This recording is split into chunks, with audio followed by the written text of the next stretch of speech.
아버지, 제가 잘못했어요, 아버지. 아버지 장례식장에서 가장 서럽게 운 사람은 20년 동안 아버지를 버린 아들이었습니다.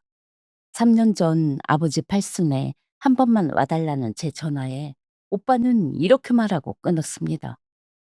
그 양반 얼굴만 봐도 내 인생까지 초라해져. 부의금이나 미리 붙인다 생각해. 그랬던 오빠가 지금 낡은 통장 한 권을 붙들고 영정 앞에 무너져 있습니다. 통장 겉장에는 연필로 꾹꾹 눌러 쓴 6글자. 큰놈 장가갈 때.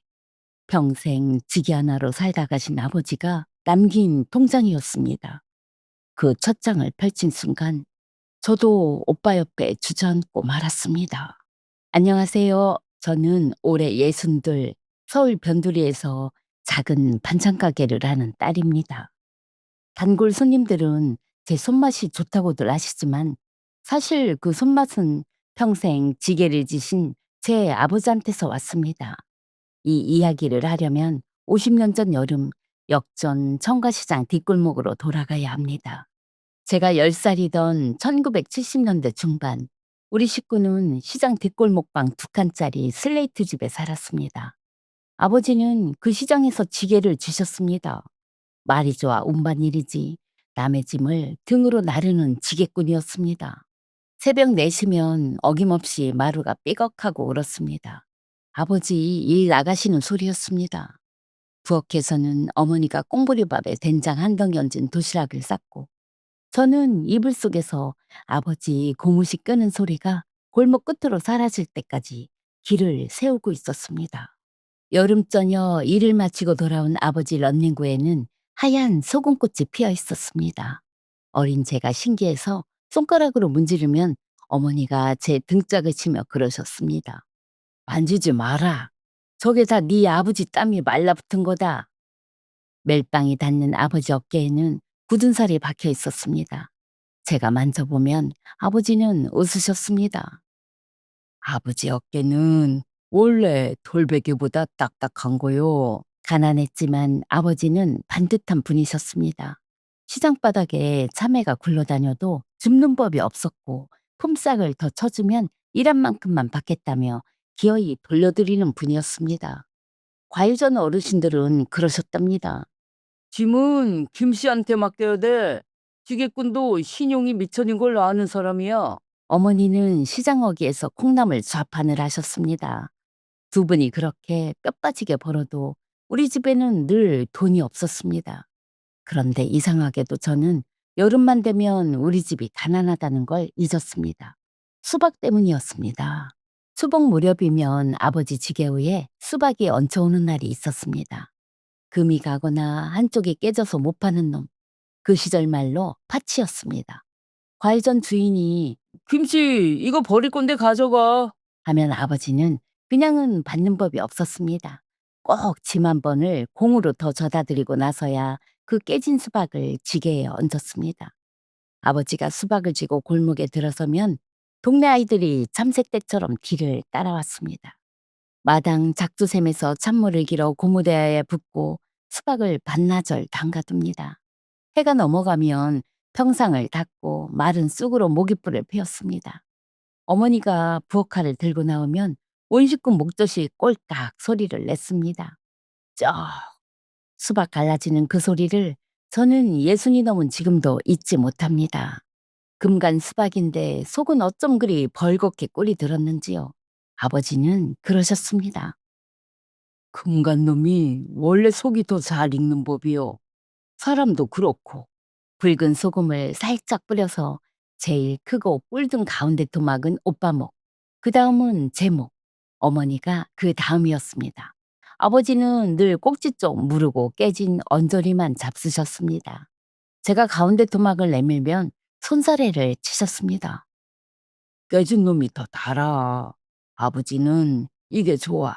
어머니는 수박 껍질 하나 버리지 않았습니다. 파란 겉껍질을 벗겨내고 하얀 속살을 채 썰어 고춧가루에 조물조물 묻히면 그게 그렇게 아삭하고 시원했습니다. 지금도 여름이면 제 반찬 가게에 그 수박 껍질 무침을 올립니다.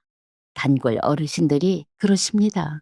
이거 먹으면 꼭 우리 엄마 생각이 나요. 수박을 다 먹고 나면 오빠와 제가 번갈아 작두샘 펌프질을 했습니다. 아버지가 마당에 엎드리면 그 넓은 등에 찬물을 쫙 끼얹는 겁니다. 어이구, 시원하다. 10년 묵은 체증이 쑥 내려간다. 아버지 웃음소리가 담장을 넘어가면 옆집 아저씨가 놀렸습니다. 김씨네는 매일이 잔칫날이요. 수박씨 멀리 뵙기 시합에서 1등은 언제나 오빠였습니다. 오빠는 뭐든 잘했고 공부는 더 잘해서 안방 벽에는 오빠 상장이 도배하듯 붙어 있었습니다. 아버지는 소금꽃 핀 런닝구 바람으로 그 상장들을 한참씩 올려다보다가 꼭 이러셨습니다. 우리 큰놈은 애비처럼 등짐 안 진다. 펜대 잡고 넥타이 메고 살 거요. 그 말을 할 때의 아버지 얼굴을 저는 세상에서 제일 가는 부자 얼굴이라고 생각했습니다. 그 시절 우리 집은 분명 가난했는데 그 평상 위에서만큼은 부러운 게 하나도 없었습니다. 오빠가 중학교에 들어가고 새까만 교복을 입은 첫여름이었습니다. 시장통 한복판에서 저는 보고 말았습니다. 지게를 지고 오는 아버지를 보고도 못 본 척 고개를 휙 돌려버리는 오빠의 뒷모습을요. 오빠는 친구들 틈에서 걸음을 빨리 해 골목을 빠져나갔고 아버지는 그 자리에 잠깐 서 있다가 말없이 지게끈을 고쳐맸습니다.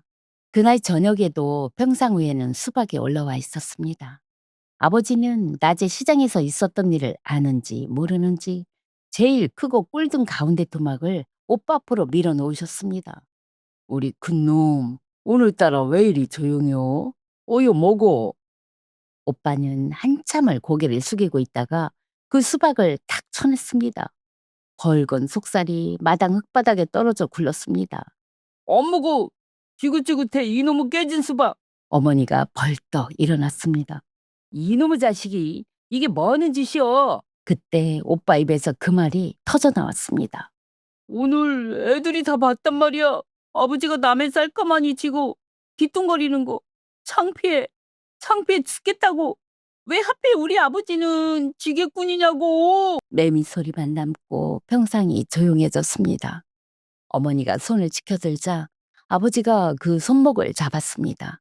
됐어. 나도. 오빠는 방으로 뛰어들어가 문을 쾅 닫았습니다. 아버지는 흙바닥에 떨어진 수박 토막을 말없이 주우셨습니다. 손바닥으로 흙을 툭툭 털어내고는 그 제일 달다던 가운데 토막을 천천히 끝까지 다 잡수셨습니다. 그리고는 닫힌 방문을 향해 이러셨습니다. 큰놈아, 애비가 미안하다. 그날 밤 저는 물을 마시러 나왔다가 보았습니다. 아버지가 평상에 혼자 앉아 계셨습니다. 옆에는 세워둔 지게가 달빛을 받고 있었고 아버지는 그 지게 멜빵을 가만 쓰다듬고 계셨습니다. 제가 곁에 앉자 아버지가 물으셨습니다. 막내는 아버지 안 창피하냐? 저는 뭐라고 대답해야 할지 몰라서 엉뚱한 소리를 했습니다. 아버지, 나는 깨진 수박이 제일로 맛있어. 아버지가 픽 웃으시더니 큰 손으로 제 머리를 쓱쓱 문지르셨습니다.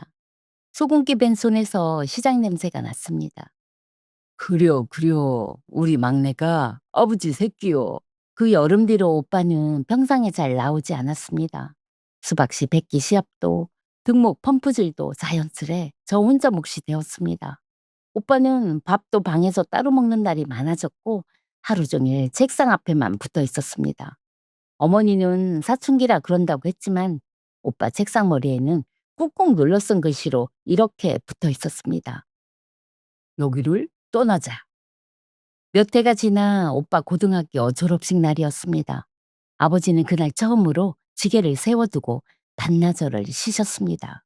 장롱 깊이 넣어둔 좀양 냄새나는 양복을 꺼내 입으셨고 어머니는 숯불 다리미로 바지 주름까지 세웠습니다. 그런데 오빠는 며칠 전부터 못을 박아두었습니다. 오지 마요. 요즘은 부모들 아무도 안 와요. 거짓말인 줄 뻔히 알면서도 아버지는 고개를 끄덕이셨습니다. 그래놓고 두 분은 기어이 가셨습니다. 겨울 방학이라 저도 어머니 손에 붙들려 따라갔지요. 우리는 운동장 맨 뒤 플라타나스 아래 숨듯이 서서 목에 꽃을 단 오빠를 멀리서만 바라보았습니다. 오빠가 친구들과 사진을 찍으러 몰려갈 때쯤 아버지가 먼저 몸을 돌리셨습니다. 됐다. 우리 큰놈 훤한 얼굴 봤으면 됐어. 그 겨울 오빠는 서울에 있는 좋은 대학에 붙었습니다. 합격 통지서가 온 날 아버지는 시장 바닥에 떠나가라 자랑을 하셨답니다. 과일 전에도 생선 전에도 돼지고기를 두 근씩 돌리면서요. 그날 밤 아버지는 막걸리 몇 잔에 벌겋게 취해서 오빠 상장이 붙은 벽을 보고 또 보셨습니다. 그런데 오빠는 그 자랑이 싫었던 모양입니다. 시장 사람들한테 떠벌리고 다니지 마요. 창피하니까. 창피하다. 오빠는 그 말을 참 아무렇지도 않게 썼습니다. 등록금 고지서가 나온 날부터 아버지는 새벽 지게 일에 저녁 연탄 배달까지 뛰셨습니다. 그해 겨울 아버지 손등은 쩍쩍 갈라져서 어머니가 밤마다 안티프라민을 발라드렸습니다. 입학을 앞둔 날 아버지는 신문지에 싼 돈뭉치를 오빠 앞에 내놓으셨습니다. 10,000원짜리가 땀에 절어 흐물흐물했습니다. 모자라면 말여. 아버지가 또 벌면 돼요. 오빠는 그 돈을 받아 그 자리에서 세었습니다. 한 장 한 장. 아버지가 등으로 번 돈을 아버지 앞에서 세고 있었습니다. 그리고는 이렇게 말했습니다. 다음부터는 통장으로 붙여요. 다시 못 내려올 거니까. 오빠는 그렇게 서울로 갔습니다. 방학에도 과외를 한다며 잘 내려오지 않았습니다. 그래도 아버지는 여름마다 파치 수박을 얻어오셨습니다. 큰놈 온다는 말 없디? 바쁘답디다. 그려 바쁜 게 좋은 거요. 아버지는 그렇게 말하고는 수박을 대야에 담그셨습니다. 셋이 먹는 수박은 해마다 조금씩 남았고 남은 수박은 이튿날 어머니 손에서 수박 껍질 무침이 되었습니다. 한 번은 제가 그랬습니다. 이제 형편도 좀 폈는데 성한 수박 한 통 사 먹자고요. 아버지는 손살에부터 치셨습니다. 여여, 성한 놈이 한 통에 얼만 줄 아냐? 그 돈이면 아버지는 거기서 말을 뚝 끊고는 웃으셨습니다. 깨진 놈이 달다니까 그러네. 오빠는 대학을 마치고 이름만 대면 알만한 큰 회사에 들어갔습니다. 명절에는 회사가 바쁘다고 했고 아버지 생신에는 봉투만 붙여왔습니다. 한 번은 아버지가 난생 처음 서울 구경을 가셨습니다. 우리 큰놈 회사 다니는 것 좀 보고 오겠다면서 그날 아버지는 평생 처음으로 성한수박 한 통을 돈 주고 사셨답니다. 보자기에 싸서 품에 안고 버스를 3번 갈아타고 오빠 회사 앞까지 가셨지요. 그런데 회사 정문 앞에서 오빠가 한 말은 이랬습니다. 아버지가 여긴 왜 왔어요? 누가 보면 어쩌려고. 다시는 회사 앞에 오지 마세요. 아버지는 그 수박을 도로 품에 안고 밤 버스를 타고 내려오셨습니다. 이튿날 우리 셋이 그 수박을 갈라 먹었는데 아버지는 두어쪽 드시다 수저를 놓으셨습니다. 그 귀한 성한 수박이 무슨 맛이었는지 저는 지금도 기억이 나지 않습니다. 그리고 세월이 흘러 제가 시집을 가고 오빠도 30을 훌쩍 넘긴 어느 봄이었습니다. 몇 년 만에 오빠가 집에 내려왔습니다. 양복을 빼입고 굴비 두름에 홍삼 상자까지 들고서요. 어머니는 버선발로 뛰어나갔고 아버지는 아들 손을 잡고 한참을 놓지 못하셨습니다. 저녁상에서 오빠가 입을 열었습니다. 저 결혼합니다. 처가될 집은 은행 지점자국댁이에요. 어머니는 그 자리에서 눈물부터 훔쳤고 아버지는 장하다, 장하다 소리만 되풀이하셨습니다. 그런데 오빠는 기쁜 낯도 잠시 수저를 내려놓더니 목소리를 낮췄습니다.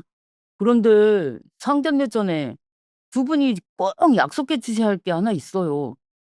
오빠는 방바닥에 시선을 둔 채 말을 이었습니다. 처가에는 아버지가 첨가물 유통사업을 하시다가 은퇴하신 걸로 말해뒀어요. 저는 잠깐 무슨 말인지 알아듣지 못했습니다. 어머니가 먼저 물으셨지요. 유통사업이라니? 네 아버지가 언제 사업을 했다냐? 그러니까 그렇게 말씀해 달라고요. 지게꾼이라고 하면 그쪽 집안에서 이 결혼을 어떻게 보겠어요? 어머니 목소리가 떨렸습니다. 야, 이놈아.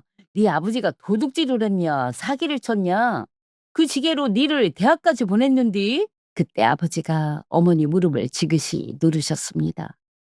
그만요. 그리고 아들을 바라보며 말씀하셨습니다. 그러자, 그렇게 하자. 큰 놈 앞길에 애비가 돌부리가 되면 쓰겄냐. 그날 밤에도 아버지는 평상에 혼자 오래 앉아 계셨습니다. 상견례는 시내에서 제일 좋다는 한정식 집에서 했습니다. 아버지는 오빠가 구해온 남의 옷처럼 빳빳한 감색 양복을 입으셨고 상견례 내내 두 손을 상아래 무릎에 감추고 계셨습니다. 갈라지고 굳은 살 박힌 그 손이 행여 사업하던 손으로 안 보일까 봐서요. 사돈 어른이 무슨 사업을 하셨느냐고 물으면 오빠가 얼른 받았습니다. 청갓주 유통을 오래 하셨어요. 아버지는 예, 예 하고 웃기만 하셨습니다. 헤어질 때 사돈 어른이 악수를 청했습니다. 아버지가 머뭇거리다 손을 마주잡자 사돈 어른이 껄껄 웃었지요. 아이고, 손이 아주 두툼하십니다. 읽기나 해보신 손인데요. 오빠 얼굴이 하얗게 굳었습니다. 아버지가 먼저 웃으며 말씀하셨습니다. 젊어서 과선 일을 좀 했습니다. 어쩐지 그래서 청과 사업을 하셨구먼. 돌아오는 버스에서 어머니는 창밖만 보며 오셨고 아버지는 딱 한마디 하셨습니다. 네가 평생 거짓말을 모르고 살았는데 오늘 큰 거 하나 했다. 결혼식 날 아버지는 그 양복을 다시 입고 맨 앞줄에 앉으셨습니다. 혼주 인사 때는 하객들을 향해 허리를 몇 번이고 굽히셨지요. 그런데 그날 이후로 오빠는 우리와 한 자리에 앉지 않았습니다. 손주가 태어났다는 소식은 해가 바뀌고서야 남의 입으로 들었습니다. 돌잔치를 한다기에 어머니가 전화를 걸었더니 오빠는 이렇게 말했습니다. 처가 식구들이 다 오는 자리예요. 두 분이 오시면 말이 안 맞을까 봐 그래요. 어머니는 그 길로 시장 금은방에서 돌반지 한 돈을 맞춰 붙이셨습니다. 며칠 뒤 우편으로 백화점 상품권 한 장이 왔습니다. 보내는 사람 이름도 없이요. 그 뒤로 오빠는 명절에도 오지 않았습니다. 전화번호가 바뀌어도 알려주지 않아서 나중에는 안부를 물을 길조차 없었습니다. 그래도 여름은 어김없이 왔고 아버지는 어김없이 파치 수박을 얻어오셨습니다. 수박을 가르면 꼭 가운데 토막 하나를 접시에 덜어 찬장에 넣어주셨지요. 아버지, 그거 물려 터져요. 그냥 드셔. 나더라. 혹시 아냐? 큰놈이 불쑥 올지. 그 접시는 번번이 이튿날 아버지 혼자 드시는 아침상에 올랐습니다. 그렇게 몇 해가 흘렀을 때 어머니가 갑자기 쓰러지셨습니다. 병원 침대에서 어머니는 정신이 오락가락하는 중에도 자꾸 물으셨습니다. 큰놈 밥은? 큰놈 밥은 먹었디야? 어머니는 사흘 만에 눈을 감으셨습니다. 회사를 통해 겨우 연락이 닿은 오빠는 미국 지사에 나가 있다고 했습니다. 사흘 장례 내내 오빠는 오지 않았습니다. 대신 사람 키만한 조화가 왔지요. 리본에는 오빠 회사 이름과 상무라는 직함, 그리고 오빠 이름 석자가 금박으로 박혀 있었습니다. 아버지는 그 조화 앞에 한참을 서 계셨습니다. 리본을 손끝으로 몇 번이고 쓸어보시면서요. 그러다 한참 만에 말씀하셨습니다. 우리 큰놈이 출세는 했는갑다. 저는 아버지 얼굴을 차마 보지 못했습니다. 어머니를 보내고 저는 아버지를 서울로 모시려 했습니다. 반찬가게 2층에 방도 하나 냈고요. 아버지는 한사코 마다하셨습니다. 시장 바닥이 내 평생 직장인데 늙어서 직장을 옮기면 쓰냐. 지게는 진작에 놓으셨지만 아버지는 여전히 새벽마다 시장에 나가셨습니다. 과일전은 이제 그 집 아들이 물려받았는데 여름이면 아버지 목 파치를 따로 빼두었다가 이러더랍니다. 어르신, 오늘 좋은 놈 하나 깨졌습니다. 아버지 여든 되시던 해였습니다. 조촐하게라도 팔순상을 차려드리고 싶어서 저는 수소문 끝에 오빠 번호를 알아내 전화를 걸었습니다. 오빠, 나야. 아버지가 올해 여든이셔. 딱 하루만, 밥 한 끼만 같이 먹자. 수화기 너머로 한참 말이 없었습니다. 그러다 오빠가 말했습니다. 그 양반 얼굴만 봐도 내 인생까지 초라해져. 부의금이나 미리 붙인다 생각해. 전화는 끊겼고 정말로 며칠 뒤 제 통장에 100만 원이 들어왔습니다. 저는 그 돈을 한 푼도 안 건드리고 그대로 돌려보냈습니다. 팔순상은 시장분들 며칠 모시고 아버지 집 마당에 치렀습니다. 상 앞에서 아버지가 물으셨지요. 큰 놈한테는 기별했냐? 바쁘대요. 그려. 바쁜 게 좋은 거요. 케이크 초를 끄기 전에 누가 소원을 빌라고 하자 아버지는 손사래를 치며 웃으셨습니다. 소원은 무슨? 나는 다 이뤘어. 우리 큰놈이 시방 넥타이 메고 살자뇨. 그리고 3년 뒤 장마가 유난히 길던 여름이었습니다.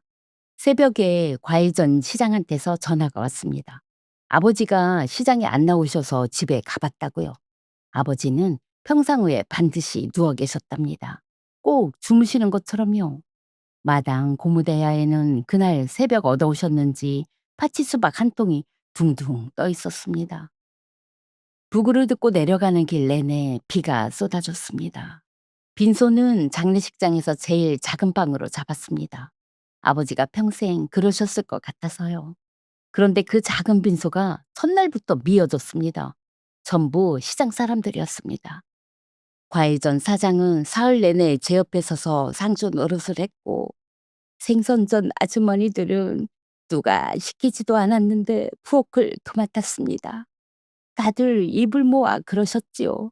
김씨 어른 같은 분이 없었다고. 오빠한테는 팔순 때 알아낸 그 번호로 부고 문자만 넣었습니다. 답은 없었습니다. 이튿날 아침 조화가 먼저 도착했습니다. 어머니 때와 똑같이 금박 리본을 달고서요. 저는 이번에도 조화만 오는가 보다 했습니다. 문제는 영정사진이었습니다. 아버지는 사진 찍는 걸 영 어색해 하셔서 변변한 사진 한 장이 없었습니다. 결국 사진을 찾으러 빗속의 아버지 집으로 갔지요. 빈집은 조용했습니다. 처마 밑 평상은 비를 피해 말라 있었고 마당 고무대야에는 그 파치 수박이 아직도 둥둥 떠 있었습니다. 저는 차마 그걸 건져낼 수가 없었습니다. 안방 장롱을 열었습니다. 어머니 살아생전 쓰던 자개장이었습니다. 사진이 있을 만한 데를 뒤지다가 맨 아래 서랍 차곡차곡 개켜둔 겨울 내복 밑에서 손에 뭔가 걸렸습니다. 신문지로 겹겹이 싸고 노란 고무줄로 묶은 뭉치였습니다. 신문지는 손만 대도 바스러질 만큼 싸가 있었습니다. 풀어보니 통장이었습니다. 그것도 두 뭉치. 다 쓴 통장까지 버리지 않고 차곡차곡 고무줄로 묶어둔 우체국 통장 뭉치 두 개였습니다. 한 뭉치 맨 위 통장 겉장에는 연필로 꾹꾹 눌러 쓴 글씨가 있었습니다. 큰놈 장가갈 때. 다른 뭉치에는 이렇게 적혀 있었습니다. 막내 목. 떨리는 손으로 첫 통장을 펼쳤습니다. 입금 날짜가 이상했습니다. 전부 6월, 7월, 8월. 여름에만 몰려 있었습니다. 500원, 800원, 2,000원, 4,000원. 해가 갈수록 조금씩 커지는 숫자들이 40년 넘게 이어지고 있었습니다. 마지막 입금은 올해 초복을 사흘 앞둔 날짜였습니다. 2만 원. 돌아가시기 며칠 전 83 노인이 그 다리로 우체국까지 걸어가서 넣은 돈이었습니다. 무슨 돈인지 알 수가 없어서 뭉치를 다시 뒤지는데 사이에서 손바닥만한 수첩이 하나 떨어졌습니다. 몽땅 연필로 눌러 쓴 아버지 글씨였습니다. 맨 앞장에는 50년 전 여름 날짜가 적혀 있었습니다. 오늘 큰놈이 애비가 창피하다더라. 맞는 말이지. 그래도 이 돈이면 우리 큰놈 귀는 안 죽는다. 성한 수박 한 통값 500원. 오늘부터 넣는다. 오빠가 평상에서 수박을 전했던 바로 그날 밤이었습니다. 장을 넘길 때마다 여름 날짜와 수박값이 적혀 있었습니다. 성한 놈 2,000원, 2,000원 저금. 성한 놈 4,000원, 4,000원 저금. 아버지는 40년 넘게 여름마다 성한 수박 한 통값을 저금하고 계셨던 겁니다. 당신은 공짜 파치를 드시면서요. 깨진 놈이 더 달아. 아버지의 그 말은 거짓말이었습니다. 자식들 몫을 남기려고 50년을 우려먹은 세상에서 제일 단 거짓말이었습니다. 수족 가운데쯤에는 이런 장도 있었습니다. 막내 목도 하나 텄다. 딸이라고 서운하게 하면 못 쓴다. 큰놈 장가가는 날 통장을 양복 안주머니에 넣어갔는디 못 줬다. 지게꾼 돈이라고 하면 우리 큰놈이 또 부끄러울까봐 큰놈이 애비를 찾아오는 날 주기로 한다. 상견례에서 두 손을 감추던 아버지는 결혼식 날 그 양복 안주머니에 통장을 품고 계셨던 겁니다. 그리고 아들이 찾아오는 날을 20 몇 년을 기다리신 겁니다. 임자가 먼저 갔다. 임자 없이 먹는 수박은 용 안다이다. 여든이 됐다. 큰 놈은 바쁘단다. 바쁜 게 좋은 거지. 그리고 마지막 장 글씨가 눈에 띄게 흔들려 있었습니다. 다리가 현찮다. 인자 우체국 댕기기도 힘들다. 내 장례는 제일 싼 걸로 해라. 두 통장 합쳐 4,800이다. 남매 반씩 나눠라. 큰 놈한테는 애비가 미안했다고 전해라. 미안했다고 전해라. 평생 아들한테 창피하다는 말을 듣고 산 아버지가 마지막으로 남긴 말이 미안하다 였습니다. 저는 그 자리에 주저앉아 신문지 뭉치를 끌어안고 울었습니다. 빈집의 빗소리와 제 울음소리만 가득했습니다. 아버지, 아버지 하고 아무리 불러도 대답할 사람이 없었습니다. 그날 밤 저는 그 뭉치를 상복 안에 품고 빈소로 돌아왔습니다. 문상객이 끊긴 늦은 시간이었습니다. 빈소 입구에서 인기척이 났습니다. 비에 젖은 검은 양복, 흰머리가 성성한 남자가 국화더미 앞에 우두커니 서 있었습니다. 20년 만에 보는 오빠였습니다. 오빠는 문 앞에 한참을 서 있다가 들어왔습니다. 20 몇 해 만에 보는 얼굴이었습니다. 그 잘 나가던 오빠도 이제 흰머리가 성성한 65 노인이 되어 있었습니다. 오빠는 말없이 영정 앞에 절을 2번 했습니다. 그리고는 주민등록증을 늘려 만든 어색하게 웃고 계신 아버지 사진을 오래 올려다보았습니다. 한참 만에 오빠가 입을 열었습니다. 정리되면 연락해라. 장례비며 뭐며 돈은 내가 붙일 테니. 저는 대답 대신 상복 안에 품고 있던 신문지 뭉치를 꺼내 오빠 손에 올려놓았습니다. 돈은 됐어. 그보다 아버지가 오빠한테 남기신 게 있어. 오빠가 삭은 신문지를 풀었습니다. 낡은 우체국 통장 뭉치가 나왔고 맨 위 통장 겉장에 연필 글씨가 드러났습니다. 큰놈 장가갈 때. 오빠 눈썹이 흔들렸습니다.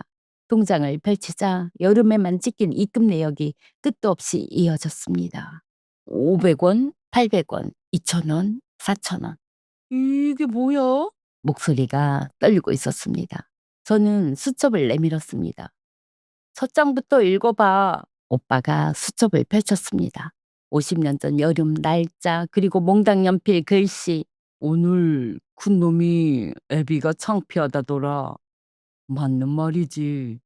그래도 이 돈이면 우리 큰놈 기는 안 죽는다.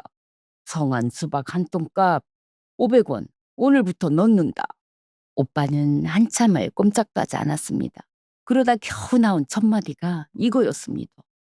아버지 글씨가 맞아? 저는 대답하지 않았습니다. 오빠도 답을 알고 있었으니까요. 오빠는 장을 넘기기 시작했습니다.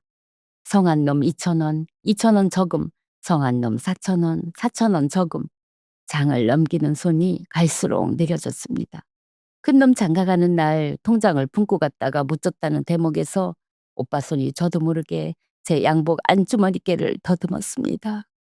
그 옛날 결혼식 날 아버지가 통장을 품고 계셨던 바로 그 자리를요. 여든이 됐다. 큰놈은 바쁘단다. 바쁜 게 좋은 거지. 그 장에서 오빠는 손바닥으로 입을 틀어막았습니다. 그해 자기가 무슨 말을 하고 전화를 끊었는지는 오빠가 제일 잘 알고 있었을 테니까요. 그만 볼란다. 오빠가 수첩을 덮으렸습니다. 그런데 덮지 못했습니다. 사시나무처럼 떨리는 손으로 기어이 마지막 장을 넘겼지요. 그놈한테는 애비가 미안했다고 전해라. 오빠는 소리를 내지 않았습니다. 대신 다리에 힘이 풀렸는지 그 자리에 털썩 주저앉았습니다. 그리고 한참 만에 혼잣말처럼 중얼거렸습니다. 미안은 내가 해야지. 미안은 내가. 오빠가 수첩 맨 앞장을 다시 펼쳤습니다. 첫 장의 날짜를 손가락으로 몇 번이고 짚어보면서요. 이 날짜 나 알아. 내가 평상에서 수박 쳐낸 날이야. 나도 평생 못 잊었는데 아버지는 그날 밤부터 50년을. 말이 거기서 끊겼습니다. 오빠 입에서 짐승 울음 같은 소리가 새어나왔습니다. 오빠가 무너졌습니다. 통장을 가슴에 부담고 무릎걸음으로 영정 앞까지 기어가서는 65 먹은 남자가 어린애처럼 바닥을 치며 울었습니다. 아버지, 내가 잘못했어요. 아버지. 저도 오빠 옆에 주저앉았습니다. 남매가 나란히 앉아 아버지 영정 앞에서 소리내어 울었습니다. 창피한 줄도 몰랐습니다. 창피라는 말은 이제 우리 남매가 평생 짊어질 말이었으니까요. 얼마나 지났을까? 빈소문이 다시 열렸습니다. 과일전 사장이 웬 노인을 부축하고 들어왔습니다. 아흔이 다 되어 허리가 반으로 접힌 어른. 아버지한테 50년 동안 파치를 건네두신 과일전 옛 주인이셨습니다. 노인은 영정에 향을 올리고 나서 오빠를 물끄러미 내려다 보셨습니다. 자네가 큰아들인가? 오빠는 고개를 들지 못했습니다. 노인이 천천히 말을 이으셨습니다. 자네 아버지는 수박철만 되면 남들 2배로 침을 졌어. 내가 파치를 건네면 꼭 침 한 번을 콩으로 더 져주고 받아갔지. 그러고는 그 길로 우체국을 갔네. 한 번은 내가 물었어. 김씨 뭘 그리 부지런히 넣는가? 그랬더니 이러더구만. 성한 놈 한 통값을 넣는다고. 우리 애들은 성한 수박보다 나은 인생을 살 거라고. 노인은 마른 기침을 한 번 하고 덧붙이셨습니다. 같이 얻어가는 날이면 세상을 다 가진 얼굴을 했어. 천의 아버지가 평생 남 원망 한마디 없던 사람이 자네 얘기만 나오면 자랑이 늘어졌네. 우리 큰놈은 넥타이 메고 산다고. 오빠가 노인 앞에 엎드려 절을 했습니다.